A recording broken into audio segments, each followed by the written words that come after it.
Você conhece os exercícios orientais que o pessoal chama de Qigong, Qigong, Kundalini, essas coisas, né? E o que a ciência e a arte marcial podem dizer sobre isso? Fica aí que a gente te mostra.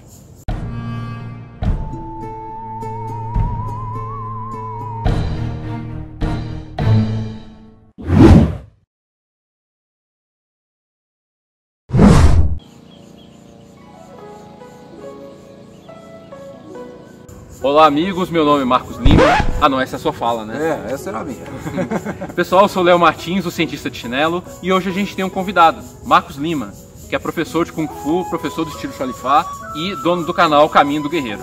E aí, Marcão, obrigado por ter vindo. O prazer foi meu, Léo. Fala um pouquinho do seu canal aí pra gente, pro pessoal ficar curioso e olhar depois. Tudo bem, amigos? Como o professor Léo mencionou, eu sou youtuber do canal O Caminho do Guerreiro. É um canal que fala sobre artes marciais das mais diversas formas. Falamos sobre todas as artes marciais, desde suas origens, desde seus conceitos, desde suas ideias e sua aplicação em combate. Então, se puderem, inscrevam-se lá, porque sempre tem uma novidade aí passando sobre artes marciais. A chapa é quente. Tem muita gente que não sabe, mas eu pratico artes marciais há 16 anos e é um canal que eu realmente recomendo. Eu tô sempre ligado lá no Marcão. E aí a gente tava batendo um papo antes lá no canal dele. Eu vou deixar o vídeo no final para vocês. A gente tava falando de Qigong marcial, ou seja, essa coisa de manipulação de energia voltada para a marcialidade, ou seja, voltado para quebrar coisas, para resistir à dor e para tentar atingir o inimigo à distância. O que isso tem a ver, o que não tem, enfim. Daqui a pouco eu vou te dar o caminho para você ir lá conferir esse vídeo. E aqui a gente vai falar do Qigong terapêutico, ou seja, o uso desse conceito de manipulação de energia para beneficiar supostamente a saúde, o bem-estar, essas coisas. Então, Marcão, acho que uma primeira coisa que a gente tem que pensar é que a ideia de Qigong ela aparece em várias culturas com vários nomes, né? Sim, inclusive Qigong, como nós falamos assim no sul da China, né? Na linguagem cantonesa. E Qigong seria o norte da China, que é a linguagem mandarim, mas é a mesma coisa. A cultura japonesa chama de Qi, a cultura indiana chama de chakra ou prana, mas... Kundalini também, né? Kundalini, que é a ideia da energia. Sim, Kundalini também. A ideia de que, assim como tem o cristianismo, tem várias vertentes, como o catolicismo, evangélico ou protestante, a questão da energia, a questão da crença da energia, tem várias culturas, mas são diferentes nomes, mas é praticamente a mesma coisa. É a crença de que tudo à nossa volta é feito de energia. A energia está em toda parte. A energia vital, né? A energia que dá a vida, a energia que gera a vida. Essa energia, como ela está presente em toda parte, a crença é que nós podemos captar essa energia, perceber essa energia, armazenar essa energia e manipular essa energia para melhorar a saúde, para nos deixar assim mais tranquilos, mais calmos, para nos dar uma entendência do todo. Essa cultura crê que nós podemos manipular essa energia para fins benéficos ou até mesmo maléficos, como no caso das artes marciais. No caso assim, para dar mais motivação, para nos eliminar o medo, eliminar a hesitação, até controlar a raiva, e utilizar isso não se refere à guerra, mas também podemos usar para os fins benéficos, que é no caso de Qigong terapêutico. E é interessante também que quando a gente compara com outras culturas, porque a gente está falando só de uma cultura mais oriental aqui, né? Falando de Qigong, Kundalini. Mas quando a gente pensa na cultura ocidental, também há uma série de práticas ligadas a algum entendimento do que seria uma energia que poderia, de alguma forma, interagir com o nosso corpo, né? Só que aí vai dar outros nomes e outra visão de mundo, né? Ligado, por exemplo, a uma energia de cura que vem de Deus, do Espírito Santo, enfim. Então a forma como a gente lida com essa energia também depende profundamente do que aquela cultura acredita, né? Se você acredita que é uma energia que está em todo lugar, inclusive na gente, a gente tem uma relação de manipulação específica com ela. Mas se a gente acredita, por exemplo, que essa energia vem de Deus, do Espírito Santo, que tem a ver com merecimento, aí você vai precisar pedir, você vai precisar orar. Enfim, a relação parece que com a energia muda dependendo do que a gente acredita, né? Exatamente. Aquela velha ideia de como está na Bíblia cristã, né? Onde está Deus? Diz, levante um tijolo e ali eu estarei. Aquela ideia de que Deus está em toda parte. Ou até mesmo, vamos pensar nessas outras religiões, a energia está em toda parte. Mas como que nós podemos acessar essa energia? Os orientais acreditam que é através do treinamento, através da meditação, através da prática. Os ocidentais já acreditam que é através da oração, através do retiro, através do jejum. E podemos até supor assim, não sei se estou indo muito além, mas vamos pensar nas matrizes africanas de religião, nas matrizes até baseadas em cultos tribais. As pessoas acham que vão ter acesso a essa energia através de sacrifícios, através de oferendas, tentar agradar ao seu Deus de alguma forma. Mas acho que também entra a questão da oferenda em religiões cristãs, né? O dízimo, por exemplo. Sim. Para você obter a graça, você tem que... Sim, o dízimo é uma forma de oferenda. Até na Bíblia judaica, o holocausto que se fazia com o cordeiro era uma oferenda. Tem também a ideia da feitiçaria, né? Que através de palavras mágicas, através de não sei se na feitiçaria entraria isso, mas através de mantras, né? De recitar certas coisas, colocar certos ingredientes, você teria acesso a esse universo paralelo, podemos dizer assim. O poder da palavra, né, de alguma forma. Exato. É interessante que com esses vários caminhos, muitas vezes a gente consegue obter algum resultado que a ciência tem mensurado, tem estudado, né? Tem várias pesquisas, por exemplo, mostrando a eficácia do Qigong em vários níveis. É mesmo? Por exemplo, tem algumas pesquisas, eu vou colocá-las na descrição aqui, inclusive, tá, gente? Vocês podem conferir lá depois. Então já há pesquisas científicas nesse campo? Sim. Por exemplo, tem pesquisas mostrando que sintomas de problemas cardíacos podem ser atenuados com a prática do Qigong. Ou uma série de outros transtornos ligados ao envelhecimento, também tem pesquisa. Fora a questão do bem-estar social, né? Porque muitas vezes o Qigong também ele é praticado em grupo, né? Todos nós, você e eu já passamos por isso, de dar aula em praça, de fazer Qigong e Tai Chi em praça pública. Tem uns projetos bem legais mundo afora sobre isso. Então, tem esse lado também coletivo, em que só a participação nossa no grupo, enquanto faz isso, também promove uma série de benefícios de ordem social e psicológica, né?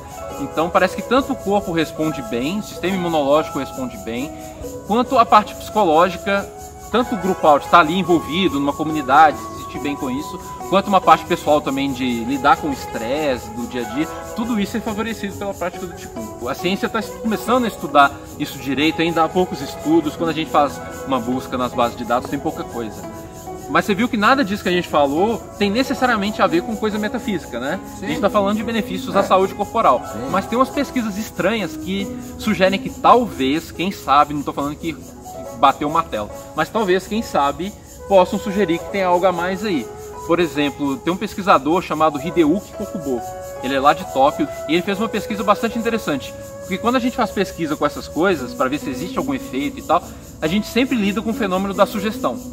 Então, sempre quem está recebendo a sugestão, quem está recebendo o Qi, né, de alguma forma, se você estiver tentando transferir o seu Qi para outra pessoa para curar, ela pode estar se beneficiando de efeito placebo, sugestão, essas coisas. Sim. Ele pensou uma forma de driblar isso. É uma pesquisa bem estranha, mas é tipo aquelas pesquisas que fazem a gente rir primeiro e pensar depois, sabe? O que ele fez? Ele pensou em aplicar o Qi, essa suposta energia, em coisas que não poderiam a princípio sofrer efeito placebo. Pepinos.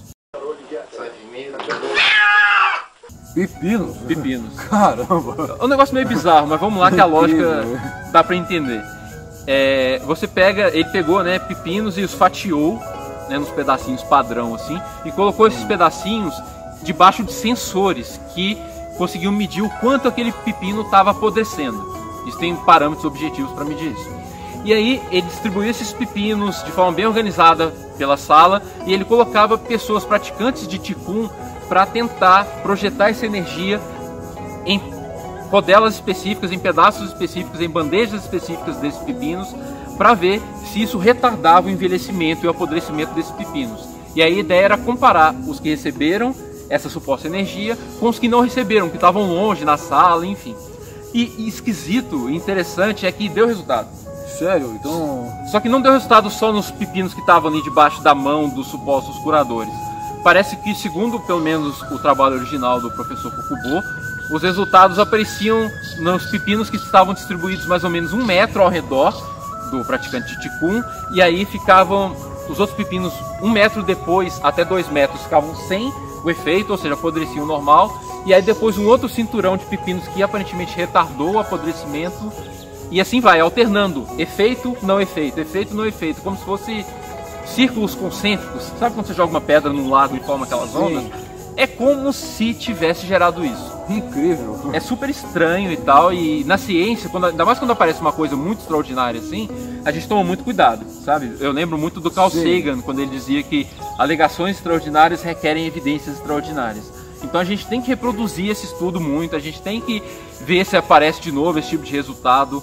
É extremamente importante a gente combinar o ceticismo e a crítica máxima com a abertura mental melhor possível para as novidades, né? A gente não pode nem ser só cético e nem ser só mente aberta, né? Temos que ser mente aberta para tudo. Inclusive, feliz é aquela pessoa que está buscando aprender sempre. Mas por essa vista, assim, o que está faltando, Léo? O que falta ser estudado, assim, para a gente ter certeza que Qigong é uma prática aconselhável aí para todo mundo, até mesmo para os leigos e tudo?